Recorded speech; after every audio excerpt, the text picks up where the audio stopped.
Hey, hey, hey, there you are. I see you and you see me and we're together and that's amazing. All right. So enough with the what? Greetings and salutations. Let me check something really quickly. Yeah, I like the way it looks. Let's get into this conversation, shall we?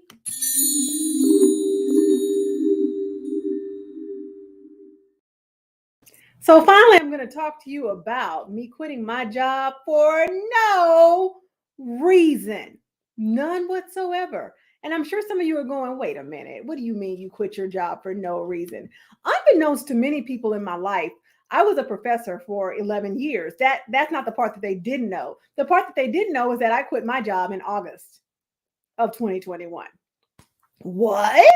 So if you're coming in, let me know how you're feeling on a scale of 1 to 10, 1 being meh, 10 being woo, 5 being hey, I'm breathing and it's okay. Drop me a number in the comments and just say hello. Hi. So anyway, that being said, or you can just continue to watch silently and know that I see you and I'm super glad that you're here. All right. So in August, I quit my job, my good job, professoring, as I called it, something that I had wanted to do for a really long time. Honestly, I love to teach, if you can't tell. I love to teach. I love to impart wisdom. I love to share.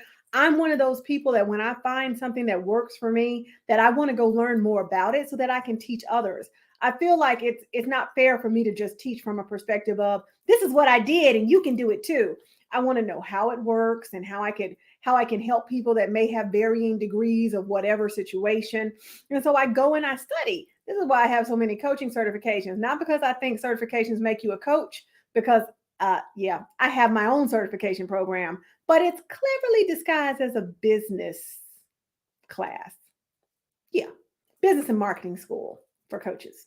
Nevertheless, I have so many certifications because when I find something that I feel like is powerful, I want to learn about it. If there's a certification available, great. I'll go get certified in it, and then I can share with others. That for me is empowering.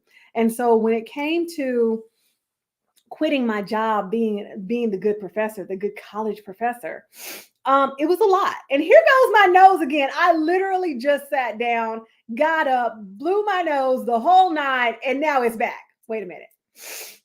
Okay, let's hope that's the last time. Okay, all right. And as a child, I was not allowed to have sniffles, right? So the minute I started doing the whole, my mother would say, "Do you need to blow your nose?" And I would say, like kids do, because you know how kids are about blowing their nose. Anyway, if you're looking at the bottom, if you're looking at the bottom, make sure you also join me on IG because there's always daily content there as well. Stephanie D. McKenzie. Pretty much, I think I'm Stephanie D. McKenzie everywhere because Stephanie McKenzie is a white girl in Canada, which is obviously not me. All right. So that being said, if you're looking for me anywhere, just put Stephanie D. McKenzie in and I shall appear as your personal genie. All right, guys. So let's get into this because I think there's a few things that people need to experience through my experience. And that's why I'm finally sharing it in its entirety. I've kind of shared bits and pieces of it along the way, but I'm going to give you a deeper dive today. All right. Okay. Drop me some comments. At least say hi or hello. Make me happy. Put a smile on my face. It's a really nice smile. Put a smile on my face and let me say hello to you properly, okay? By all means, if this is your first time being here, welcome. If you are coming back, you're a glutton for punishment, and I'm happy to see you.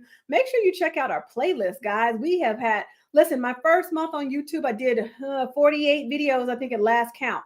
Literally, you can step flicks and chill. And why I did that is because I saw people who would launch their channels and they would do a weekly video. And I'm like, that's not enough content for me. And plus I have tons of content. And so I wanted to make sure that when someone came to my channel that they could have a robust experience. I think we have definitely achieved that.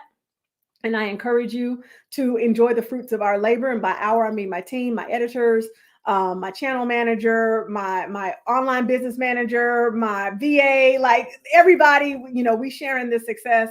And so again, if this is your first time here, thanks. If this is your second time here, great. Check out the playlist. And by all means, if you're liking me thus far, make sure that you like the video, subscribe and tap that bell if you figure out that you want to come back and watch more stuff. Okay. I'm not going to beg you to subscribe, because why? Anyway, make sure you share this out to your circle of influence, because if something was meaningful to you, it might be meaningful to others. Never be stingy with the step. Anyway, back to the history that really impacts this situation. So, oftentimes, and myself included, I was taught that you don't quit a job unless, you have another one, or you're getting a raise, or if you have to. And I'm like, oh, okay. And, I'll be honest with you, that kept me in positions that I didn't want to be in for longer than I should have been. And the truth of the matter is, up until I want to say I became a professor, my longest time at a job was probably about a year and a half. And even that sometimes was too long, because I'm the type of person, I want to be challenged when I'm in a position. When I get to the place where I'm like, this doesn't motivate me anymore, I don't want to do it. Like, I just really, truly don't. And I think some of us can relate to that as it relates not just to work, but also in our personal lives. But I won't go there. All right. Okay. Let me get rid of that. Boom. All right. So in that, you're taught. Okay. I was taught. You get another job, then you leave your job. You get a better job, or you get a raise at the job, and then you can leave the job that you have because you're doing a lateral move, whatever. All of this stuff. And in that, the challenge becomes, okay, well, this is all I know in order to leave a job. So you're sitting there saying, man, I'm miserable at this position, but I don't have another job. Because in being miserable in the work that you're doing, you really don't have the oomph to go out and look for another position. If you've ever had that experience, guys, drop that and just say yeah in the comments, like you get it. Because I know that I've been in a position. Listen, when I worked for a particular nonprofit that shall remain nameless, but they sell cookies, and that's all I have to say about that. If you catch it, good. If you don't, okay. At some point, I was just miserable doing that job. And it wasn't because I didn't like the people. I love the people. But there was a lot of travel involved in my job. And I was like, listen, the time that I went down the highway and I was like being followed by someone with a Confederate flag on the back of their truck, that was pretty much my swan song. Okay. And I honestly did not know what was going to happen next. Crazy thing happened in that instance. I went and got, oh no. Oh yeah. That's a good one. So I had a job. So I moved on at some point. I think I went to work for another nonprofit. Okay, people, as an Aquarius, I am one of those people who believed in the beginning of my career that I'll go work for nonprofits and I can impact the world. Listen, when you work for a nonprofit, the truth is that oftentimes you're the one that's nonprofit. Sorry, not sorry. So I skipped to another nonprofit, and it was cool, but we won't even get into that. But the crazy thing that happened was that I had applied for another job at another nonprofit. I had been offered the job, and then they rescinded the offer based on what somebody at my current job, not the nonprofit with the cookies, had said about me. And I thought that was really interesting. And of course, in those days, I was just mad, and I wasn't taking action the way I should have. I really should have probably sought legal assistance to deal with the situation, but I didn't have any concrete information. At the end of the day, legally, all a job can say about you is that you were there from this time to this time, and if you're eligible for rehire. If they say anything else, if they give their POV about the type of person that you are, they're out of line, they're out of order, truthfully. And I guess if they say you're not eligible for rehire, then that could be very telling. But literally, legally, that's all they can say about you. Okay, great. So here I am. Fast forward, right? Because we're talking about my 20s now. Fast forward, because we're far away from the 20s. And I want to be a professor. Okay, I had my award-winning marketing agency. I'm doing celebrity events. Some things ran amok in my personal life. I got really sick. Some things with some blood clots. It was not even amazing. Let me just tell you that. And so, I've always loved to teach. And something kept saying to me, teach then, teach. And I said, okay. And so I went and I got a position. Well, I was hoping I was going to get a position, but then they told me something that I was like, Home Alone face. They said to me, well, Stephanie, you need a master's. Dun, dun, dun. Now, years earlier, I had gone back to get my master's just because I wanted it. I didn't need it just because I wanted it. And let me tell you something. When you don't have a why, a real why for something that you're doing, it runs amok. Let me tell you how much it ran amok. It ran amok to the tune of I had 2 classes that quarter. One was a C and one was a D. And I'm like, C's and D's in grad school? That is not what you want. So they put me on academic probation, and I actually stopped going to classes because at that point I knew this wasn't going to get any better. I was not here for the right reasons. I wasn't doing this for the right reasons. Okay, great. So moving on, they say, Stephanie, you're going to need a master's. I said, what? So I go back to my grad program and re-enroll with academic probation, right? I'm on a probationary status, and I'm happy to announce that I came in with a 1.5 GPA. I graduated with a 3.5 GPA. Yay me, go Steph. So they let me be a professor, y'all. And I was so excited. And when I came in the beginning, I thought I had to do all the traditional things like give tests and finals and all this other stuff and quizzes. And once I went back for my second master's, I think even before then, I started to say, this is insane. You know, I want my students to be able to get paid. I could care less about their grades. That was just kind of what I had to do, right? But I wanted them to be able to critically analyze situations. And so if you know anything about education, there's this thing called Bloom's taxonomy. And Bloom's taxonomy talks about the levels that you can teach on. At the bottom end of the spectrum is like memorization. At the upper end of the spectrum is like synthesis and critical analysis and all of that. I teach on the higher end of the spectrum, right? I wanted my students to critically analyze, problem solve, all of that, because I knew coming from the entrepreneurial world, coming from the corporate world, that they would need that. Those are skills that get you paid. Knowing what something is does not get you paid. It just is not. So anyway, so here I go professoring and then making drastic changes to my classroom experience. As I went back for my second master's, there were no more finals. There were no more quizzes. We might have done like a quiz, and my quizzes began to be like, marketing starts with an M. And they would say yes. Now, before you say, well, dang, Stephanie, I'm glad my students didn't take your class. Actually, you would have been very excited that your child took my class, or your student, if you will, took my class, because what became of my classes was that we began to write. And they were already writing a fair amount, and I already did my test from scratch. I didn't use Quizlet. And those of you who are educators, stop using Quizlet. All they do is go into the Quizlet bank that somebody has access to, and they get all your tests. That's how that works. I would write my exams from scratch. They had a lot of scenarios where they had to do long answer. Actually, I don't believe I've ever given a multiple choice test. Everything was short answer, true, false, or long answer, long essay, if you will. Okay, so I felt like writing, critical analyses, problem solving, all of those were skills that would get them paid in the real world. So here we go. We're doing our thing. It was rocky in the beginning because, again, I thought I had to do all these things and I didn't really want to. You know, I really didn't want to give tests. I really didn't want to do that. I just didn't see the point. I didn't see the point of memorization. You know, I'm much more about peer-to-peer learning, which most educators who care about educating are. Some people are educators and they don't care if their students learn. They just became a teacher because they couldn't find a job. I'm just going to keep it 100. And the problem with that is that many of them teach like they don't care if the students learn. And so once they go through that process, by the time I got them in college, they didn't know how to critically analyze. They didn't know how to write. They didn't know how to speak articulately. They didn't know how to do many things because they hadn't had their feet held to the fire because they had some teachers that didn't care at critical times in their academic development. Okay. But shout out to those K through 12 teachers that are really making it happen, because I know it's been a rough couple of years. Sending you all the love. All righty. So then we fast forward again.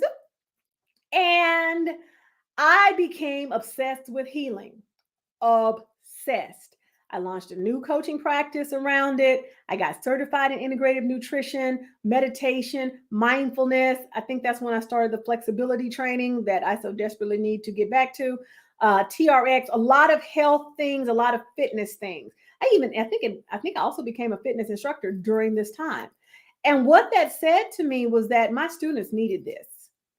My students needed this. And so I taught a class called Small Business Management, I believe. And I retitled it How to Think Like an Owner. How to think like a business owner. I often say owner instead of business owner because I figure people just know what I'm talking about. So, how to think like an owner. And it included facets of course, the things that were in the textbook, but facets of self care. They got grades for self care. They learned how to meditate.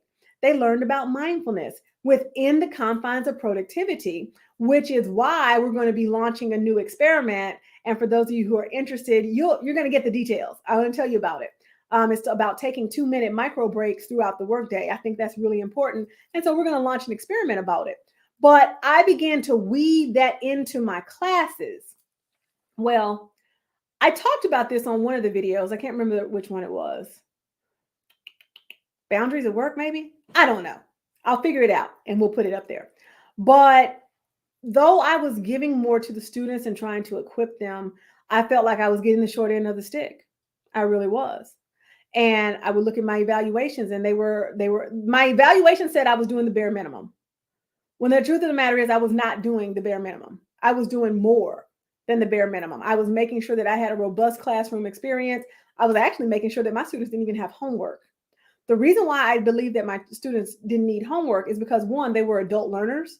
And so for me, pedagogy is for, I guess, child, teen. Yeah. So K through 12 is about pedagogy, and the way adults learn is andragogy. But unfortunately, they never use that term.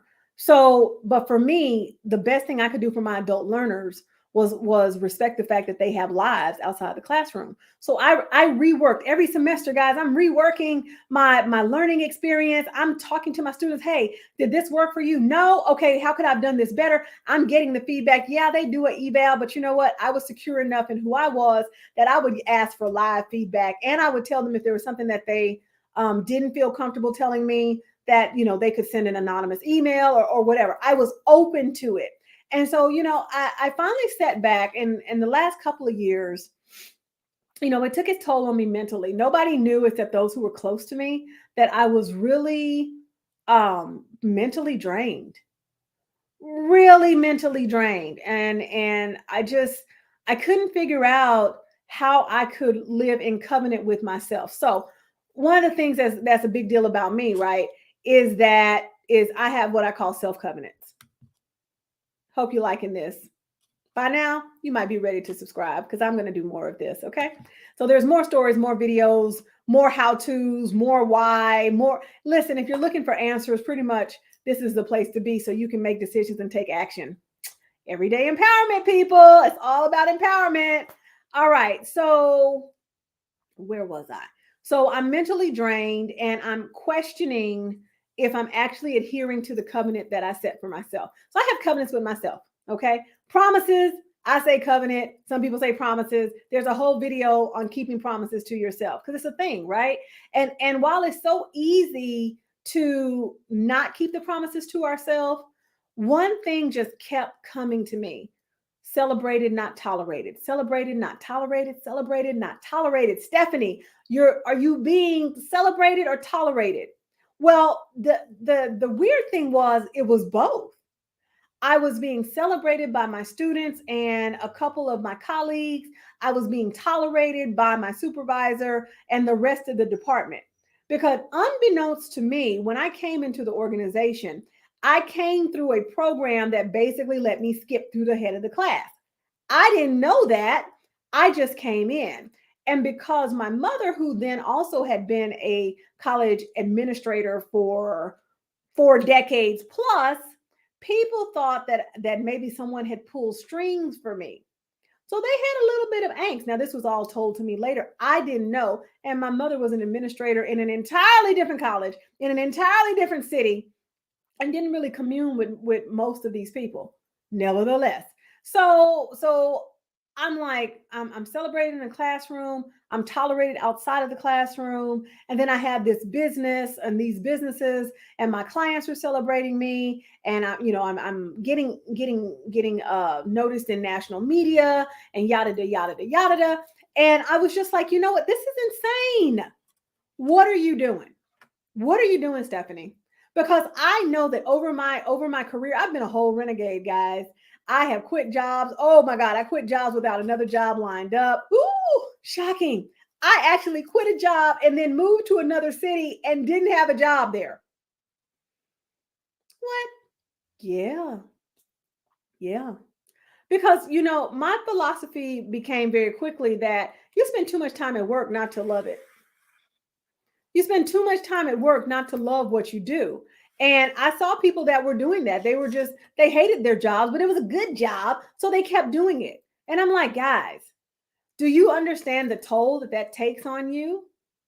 And of course, as I got more into healing and what that feels like and what that looks like, and that it's not some ethereal thing that happens when you die, the more I began to see the connection between mind and body, and the more protective I became of my mental health. So celebrated versus tolerated is how I check in with myself and what I'm doing. Are you being celebrated or tolerated? Are these people celebrating you or tolerating you? And it's not just a professional thing, it's a personal thing too. All right. So, what happened? Well, I tried to minimize the issue by going to a 9-month contract because we had options. We had 10 and a half, we had 9. So I took a pay cut. Again, I took 2 pay cuts. I took a major pay cut when for some reason the full-time faculty members stopped getting overloads. Still don't understand that one. And then I decided to take another pay cut when I went to a 9-month contract. Okay. So now I've messed with my money for good reason, because messing with my money for me, great reason. When you choose you always make the best decision. And then I'm working a 9-month contract, which meant when May came, I was out of there. Like, woo, all right, see y'all in August. And I thought that would help me be able to bring myself, back into balance, because I was getting completely out of balance. Completely. And some of you guys know what I'm talking about, where you're in this job and you're going and you're going and you're going. But I let that job take over my life. I didn't set boundaries. And then when I started to set boundaries, even then, the thing about working with students when you actually care is that, your students will have issues and they will come to you. And they will not be simple little issues, and they will not be issues that can be answered via a syllabus. I'm talking about real life issues. And as a coach, I had included in my syllabus that they could have free coaching with me as long as they were my student. So there you go. Again, going above and beyond, still being tolerated. So the past couple of Mays, I was like, okay, this will work. This last May, class was over. The students did well. And I just was like, this is not going to work. And it's not going to work for a couple of reasons. Beyond the celebrated versus tolerated dichotomy, it's the personal ceiling. There's a ceiling here, because I had no desire to be an administrator. I only wanted to be in the classroom. And so I knew that at that point, all I could do was teach for the next X amount of years and make this amount of money that they give me, and take the focus away from my businesses and serving people that genuinely wanted me to support them. And so I sat back, guys, and I said, you know what? I'm going to plan an exit strategy. And so this would actually be January of 2021. So I had an exit strategy, because what I didn't want, I wasn't sure, I wasn't sure if I was going to leave y'all, but, drop me a comment if you're here, say hello. But I wasn't sure if I was going to leave, but I knew that I needed to have preparation. I was ready to go, but I wasn't necessarily prepared to leave. So that meant I had to really get diligent about some pragmatic and some energetic tasks. Pragmatically, that meant dealing with some credit things. That meant dealing with some, definitely some financial things that had been kind of looming that I wanted to get off of my plate. So I put my energy into that. Energetically, I wanted to make sure that whatever decision that I was taking, that it was in alignment with where I needed to be. And which I kind of knew, but sometimes you need to check yourself because sometimes you get so excited about doing something that you're not checking yourself. And one of the things that I decided probably about a month or so ago is that I'm learning from love, not from loss. But at that time, I was still learning from loss and lament. So I needed to take a moment and make sure that what I was feeling was good. And then, of course, there's the spiritual aspect. I needed to make sure that was what I was being called to do. I needed to pray about it and meditate on it, and make sure that the steps that I was taking were good steps. So I didn't know, honestly, until probably August 5th that I would not return, that I would not renew my contract. My contract ended on August 16th, and that's the day I resigned. Probably much to the chagrin of my supervisor. However, Texas is an at-will state. I didn't owe them anything. My contract was up. And so I was really trying to can I be honest, guys? I was trying to convince myself to stay another semester for my students. Listen, this is what I told myself, the students, you can do another semester and then leave at Christmas. It'll be easier. And I'm sure, some people said, oh, well, I could have given 2 weeks notice. You don't have to give 2 weeks notice in the state of Texas. That's a courtesy. It's not a requirement. But I wasn't sure right up until the moment before I sent the resignation letter that I had drafted many moons ago. But I was like, wow, are you really about to do this? Are you really about to step away from an 11-year teaching career with your good benefits? I got new benefits, y'all. With your good benefits, with your retirement, with with all the flexibility. But see, I think that's the misnomer, because even though I was teaching maybe twice a week, unlike a K through 12 instructor who has to be there every day, there is no place I want to be every day. Drop me a comment. I see you watching. Hi. So there's still the needs of the students. There's still meetings. There's still challenges that have to be dealt with. And I just felt pulled in so many different directions. But at the end of the day, what kept coming up for me was, you're not being celebrated. You're not being celebrated. You're only being tolerated. You're only being tolerated. Your gifts and your talents are not being celebrated. And I think the day that my supervisor I think what really made me start my exit, I know it sounds like I'm talking like two different things.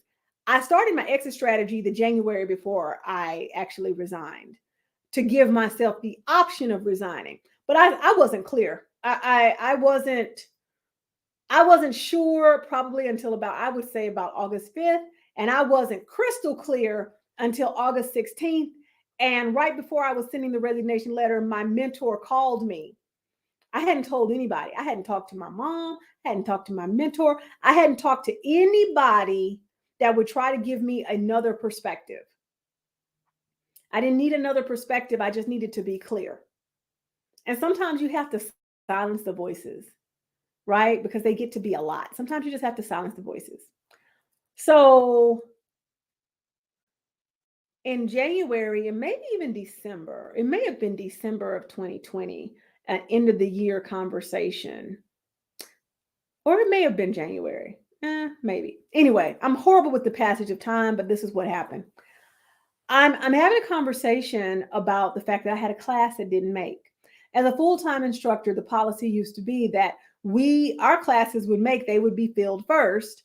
And then, at least this is what I was told, that our classes would be filled first. A full-time instructor should never have to worry about a class making, whereas an adjunct, they would get what was left over. But that wasn't what was happening in our department. And so I remember vividly the conversation that someone said to me, and I'm not going to use names. I'm just going to say this is what happened. So I was like, well, my class is not making this is so weird. And what was said to me was students talk. Students talk about what exactly?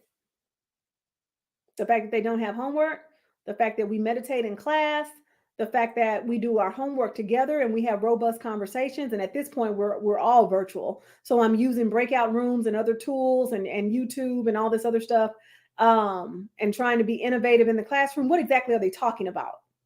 Oh, well, you get complaints. Every instructor I know gets complaints. And I would get complaints from students that never showed up. So weirdest thing, they never showed up and they never did any work. One student actually accused me of being racist, which was kind of funny because he was Black too. Still don't get that one. But he also didn't come to class. What became the norm in my classes for the last, I guess I would say 4 to 5 years, is that if you showed up and you did the work, that's an A. Because listen, they were showing up, they were doing everything from Socratic method to peer. They were teaching each other, because peer to peer is actually the best way for students to learn. Lecture is the least effective, but people continue to do it because we have a military style educational system. But peer to peer is actually the most fruitful. So they were doing all of these things. They were going out and researching and bringing it back and having breakout sessions. And sometimes I would get really crazy and I would flip the breakout sessions in the middle of them and say, hey, you from this group, share with this group, share with this group, share. So we were doing all of this. And so what I understood at that point in time is because I had had maybe 3 complaints in a semester, this is what this person was crafting their opinion of me on. Fascinating. Because in the 11 years that I had been there, only one person in the entire department had ever observed me teaching. And it wasn't the person I was talking to. And for me, that was really when I began to question even harder. Like if you need a sign, you ever say, oh, I need a sign. That was a sign for me that as I was questioning, are you being tolerated or celebrated, tolerated or celebrated? I knew at that moment I was being tolerated. And I had to get into covenant with myself. And the only way to do that, guys, was for me to say, I got to go. I have to resign. I wrote one of the most beautiful, eloquent, articulate resignation letters ever. I talked to my mentor for 2 hours before I sent it, and then I sent it. And here we are. Here we are in March of 2022, working in my businesses full time. I have my benefits back. Oh, except for my medical, which I'm working on. That's a harder one to do, but we got it worked out. But I have dental, I have vision. Yay for benefits. But and I have no intention of going back to a job unless it's a contract and a lucrative one at that. And so I've been able to spend more time with my mom. I've been able to spend more time with friends when I'm not, in the midst of what some people call hermit mode and creating and crafting. And now I get to be here with you guys on YouTube. And one of the reasons why I didn't want a YouTube channel is because I thought it was going to take over my life. And I didn't have capacity at that time. I thought it would be something that I did once upon a time and then didn't do it again because I just didn't have the time. Mentally, I was breaking down. I quit my job for no good reason, for real. Well, somewhat. Based upon what we've been taught, I quit my job for no reason and no good reason at that. I quit my job because I knew that I had a good job and I really did, but I really truly felt like my good job was keeping me from greater works. I was being called to do something greater, to have greater impact, and I couldn't do that being in a classroom. YouTube is my classroom. I have a global classroom. And I think right before I resigned, I did my first TEDx, and which was great, which was meaningful. Behind me, you see my best-selling book, my first one, even though I've written 10.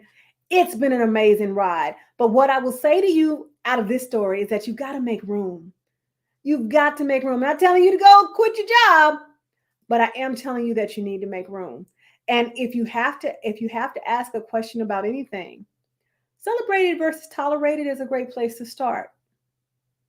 Because in all things, you, my dear, you and you and you and you, and those of you who are watching this on the replay, and those of you who will watch this later on, watching this on the replay, and those who are watching it live, even though you won't say hi to me, because I can say hi back, you definitely deserve to be celebrated. We all do. And what I don't want to see is people trudging along in a job because it's a good job, but it's keeping you from your greatness. There's a thing, and I'll say this and I'm going to go. I've been obsessed with this thing called zones, the zones of genius and excellence and competence and incompetence. And I heard it first. I've heard zone of genius a long time, but I heard the matrix of the zones first in a book called We Should All Be Millionaires. And Rachel Rodgers is the author of that book, but she is not the creator of this construct. So you'll have to look it up, or either I'll put it in the comments. But I feel like for the longest time, I have been operating in a zone of excellence or somewhere between excellence and genius. And I just want to operate in my zone of genius. I want to impact the world positively. I want to impact people, perspectives, and profits. That's what I want to do. And that's what I feel like I'm doing. And I couldn't do it with the job in tow. A lot of times people will tell you, work your job and your business until your business can support you. I'm going to be honest with you and tell you that a lot of times you won't get to that point, because if you have a job, then you might become complacent in your position. If you have a job that's fairly demanding, you won't have capacity to explore anything else. So think it through, my dears. Sometimes the practical is not the best way to go, but in all things, you got to do what's best for you. What am I about to say next? You already know. That's all I have to say about that. So for those of you who absolutely enjoyed this video, I know it's a little longer than I planned, but I hope you'll take a listen, and I hope it was meaningful to you nonetheless. Please drop your comments below. I love reading your comments. I read every single one. I reply, I heart, whatever. I want you to know that I'm grateful for you taking the time to spend with me. And who am I? My name is Stephanie D. McKenzie. I'm a speaker, teacher, author, former professor, and coach, here to remind you to always be your own superhero, and to thank you so much for loving, learning, and listening to my story. Thank you for doing all of that with me. See you on the next video.